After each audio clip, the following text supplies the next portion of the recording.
tardes, compañeros. El día de hoy les hablaremos de 3 trastornos de la piel. Los integrantes de este grupo son Sofía Jiménez, Estudio Muñoz y mi persona Grace. Para iniciar les hablaremos de un trastorno cutáneo de mecanismo inmunitario. Bueno, vamos a empezar hablando con el pénfigo foliáceo. La palabra pénfigo viene del griego ampolla. Pertenece a un grupo de enfermedades autoinmunes que afectan a la piel.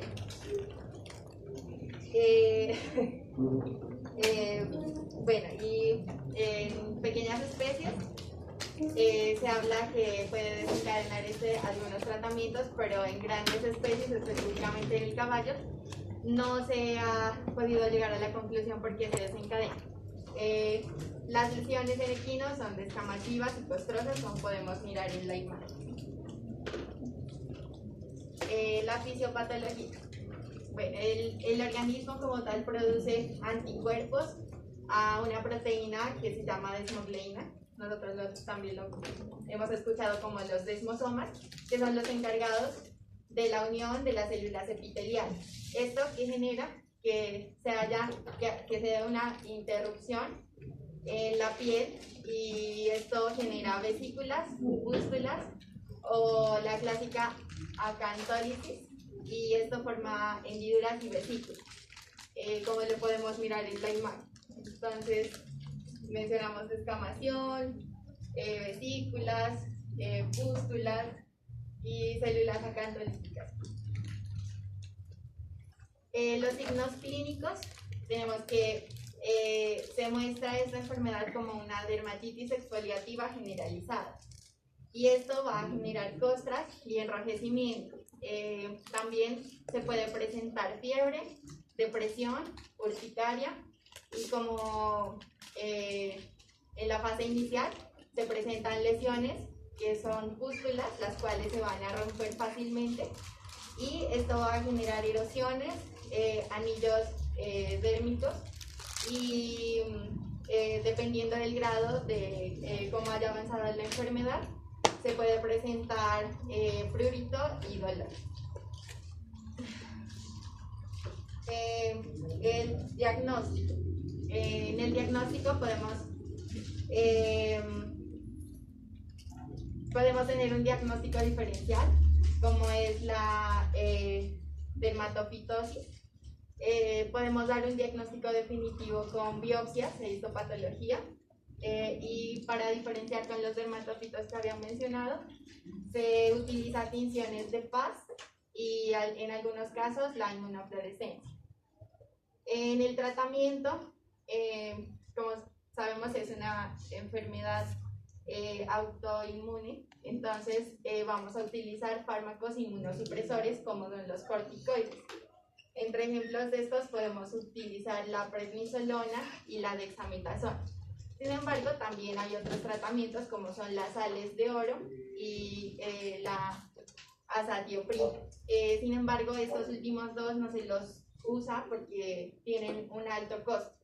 Entonces, como son enfermedades que van a estar tratándose como por un tiempo para mirar resultado, más o menos el promedio en un mes estaba como en $300, como $1.200.000. Y el pronóstico puede ser variable. Hay algunos casos donde los animales se recuperan totalmente y ya pues viven sin tratamiento. En otros casos donde se debe utilizar tratamiento de por vida, y en casos donde no hay respuesta al tratamiento, también se ha optado por la eutanasia. Bueno, siguiendo con trastornos por hipersensibilidad, nosotros tenemos dos. Primero tenemos la dermatitis atópica. Como tal, la dermatitis atópica es una reacción inmunológica anormal frente a los alérgenos ambientales, como lo son el polen, el polvo y algunas levaduras. Esta puede ocurrir en cualquier estación del año, sin importar en qué parte esté. Bueno, se dice que no hay predisposición como tal por la raza, la edad o el sexo. Sin embargo, sí hay predisposición por alguna herencia familiar. En la etiología tenemos como principal causa una hipersensibilidad linfo 1 mediada por anticuerpos de inmunoglobulina E. Estos anticuerpos se van a unir a los alérgenos y lo que va a causar es una desencadenación de los mastocitos. Esto lo que va a causar es una liberación de una inflamación. Y a su vez va a dar como consecuencia un eritema, una fuga vascular y el prurito, que sería como el signo más importante de esa enfermedad. Bueno, en los signos clínicos, como ya lo mencioné, tenemos el prurito que se va a presentar en la zona del rostro, en la zona del tórax y en las extremidades, pero en la parte distal. También podemos observar alopecia, eritema, urticaria y pápulas. En ocasiones también podemos ver lesiones urticariales, pero serían muy llamativas. Sin embargo, no van a presentar prurito ya que van a ser muy viejas. También podemos observar pioderma en la mayoría de los casos y lo que va a causar esto es una descamación excesiva en el animal. Bueno, el diagnóstico básicamente va a ser reconocer los signos clínicos y descartando enfermedades que sean como similares, puede decir. Tenemos un ejemplo que sería la alergia por la picadura de los culicoides. Aparte de esto, nosotros podemos ayudarnos con pruebas intradérmicas o pruebas serológicas. En las pruebas intradérmicas lo que consiste es inyectar una parte del patógeno y mirar su reacción. En las pruebas serológicas lo que se hace es medir la inmunoglobulina E en la sangre. Cabe resaltar que en la prueba serológica no va a servir para las alergias alimentarias. El tratamiento, bueno, el principal tratamiento, lo que nosotros tendríamos que hacer es controlar el prurito y la inflamación. Para esto nosotros podemos utilizar los corticoides como la prednisolona y la dexametasona. Existen riesgos de que si se utilizan estos medicamentos por harto tiempo puede ocasionar laminitis, hepatopatías e hiperadenocorticismo. Hay otras alternativas como lo son los antihistamínicos. Estos van a causar algunos efectos poco fuertes y van a ser más leves. Como por ejemplo tenemos la iodicicina, la cetiricina y la doxorubicina. Podemos utilizar ácidos grasos esenciales como terapia de apoyo ya que han mostrado buenos resultados. Y ya para finalizar esta parte tenemos la inmunoterapia. La inmunoterapia va a consistir en inyectar un extracto del alérgeno, y mirar su reacción. Esta se va a evaluar cada año y si el animal responde bien se va a mantener de por vida con inyecciones de 1 a 3 veces por mes. En los estudios se observaron que el 60 y el 70% de los equinos mostraron una mejoría y se podría ser complementario al manejo de fármacos. Bueno, otra condición que es de los trastornos de hipersensibilidad es la urticaria. Esta como tal es una reacción de la piel que se presenta como hinchazones o mejor conocidos como abones. Estos abones son una acumulación de líquido en la capa más superficial de la piel, es decir, se van a encontrar en la dermis.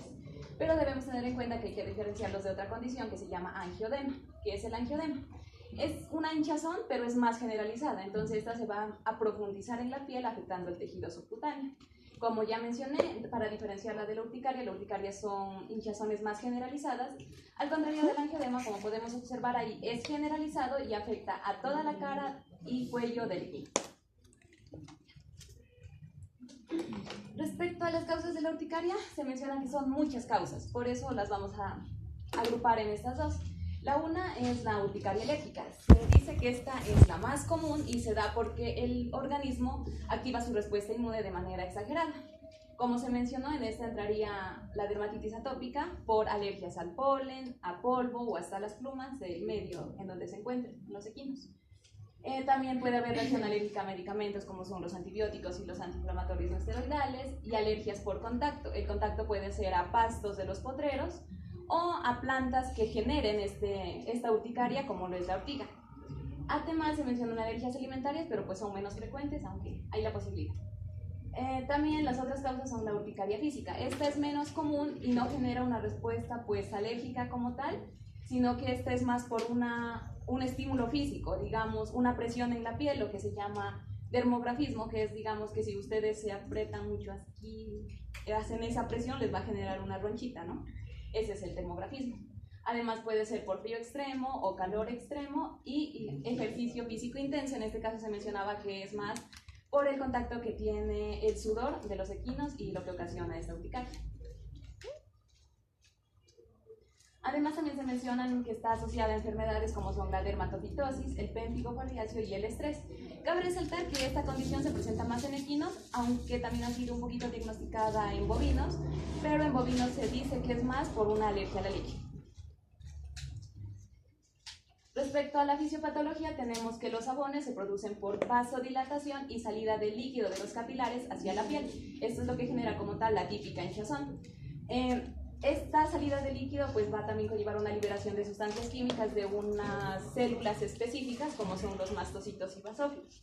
Como ya sabemos, estos se encargan de liberar histamina al torrente sanguíneo, entonces este mediador es lo que va a causar la inflamación. Bueno, entonces, ¿por qué se activa esa respuesta? La respuesta se activa por dos mecanismos. El de aquí es un mecanismo inmunológico. Presencialmente va a estar mediado por la hipersensibilidad tipo 1 por la inmunoglobulina E.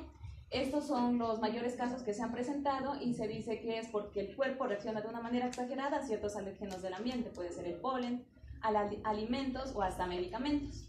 La segunda es la citotóxica, en esta se ven implicadas más los anticuerpos y el sistema del complemento.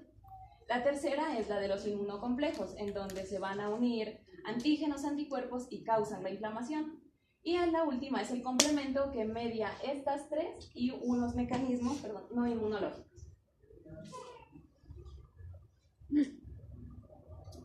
Bueno, estos son los mecanismos no inmunológicos que como tal se dan por sustancias que causan la urticaria al ser ingeridas, inyectadas o tocadas, pero sin llevar con ellos una reacción inmune. En este orden de ideas, como se mencionaba anteriormente, puede ser por rascado o presión de la piel, exposición a frío o calor extremo y hasta altas exposiciones al sol. Respecto a los signos clínicos que vamos a observar nosotros, lo que observamos son ronchas o bultos que van a medir de entre 1 a 10 centímetros, como podemos observar en la imagen, y ¿dónde se ubican estos? Se van a ubicar en la región del tórax craneolateral y en la región cervical de los equinos. El prurito es variable, es decir, puede o no estar presente en los equinos y puede o no manifestarlo. Lo que sí no va a estar presente es la alopecia. En este caso, esto nos ayuda bastante a diferenciarlo de otras enfermedades de la piel.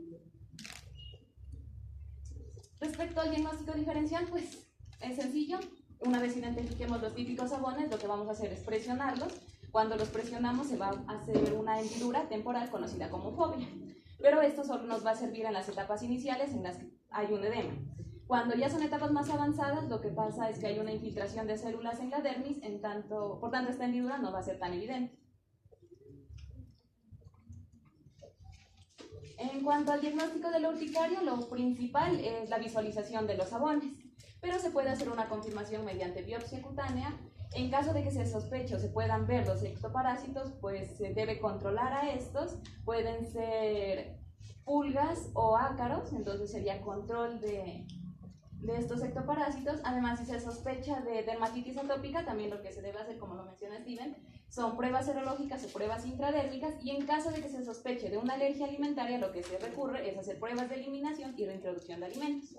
Entonces, ¿en qué se basa el diagnóstico? El diagnóstico se basa básicamente en detectar que sea urticaria, reconocer que es urticaria, pero también debemos saber qué causa esta urticaria. Ahí está el problema, porque hay muchas causas que pueden llegar a ocasionarla. Es lo más difícil. Bueno, respecto al tratamiento, en caso de que conozcamos el alergeno o el factor desencadenante, pues lo más fácil y lo más factible es evitar el desencadenante de la urticaria. En caso de que sean otras enfermedades de fondo, lo que vamos a hacer es también controlar esas enfermedades como parásitos, infecciones o alergias. Cuando ya no conocemos el factor desencadenante, lo que vamos a recurrir es a un tratamiento médico sintomático, que es lo mismo que se hace en la dermatitis atópica. En este caso utilizaremos antihistamínicos, que lo que nos van a hacer es ayudar a controlar el prurito y controlar la inflamación. Los más usados son la clorfenidramina y la difenidramina. También podemos utilizar corticoides, eso en caso de que ya sea una patología más crónica. Entonces también nos va a ayudar a controlar la inflamación, en este caso pues prednisona y dexametasona. Y la literatura nos menciona que podemos utilizar unos inmunosupresores en el caso de que haya una enfermedad autoinmune de fondo, como la que mencionaba la compañera, que es el PEN. Geografía.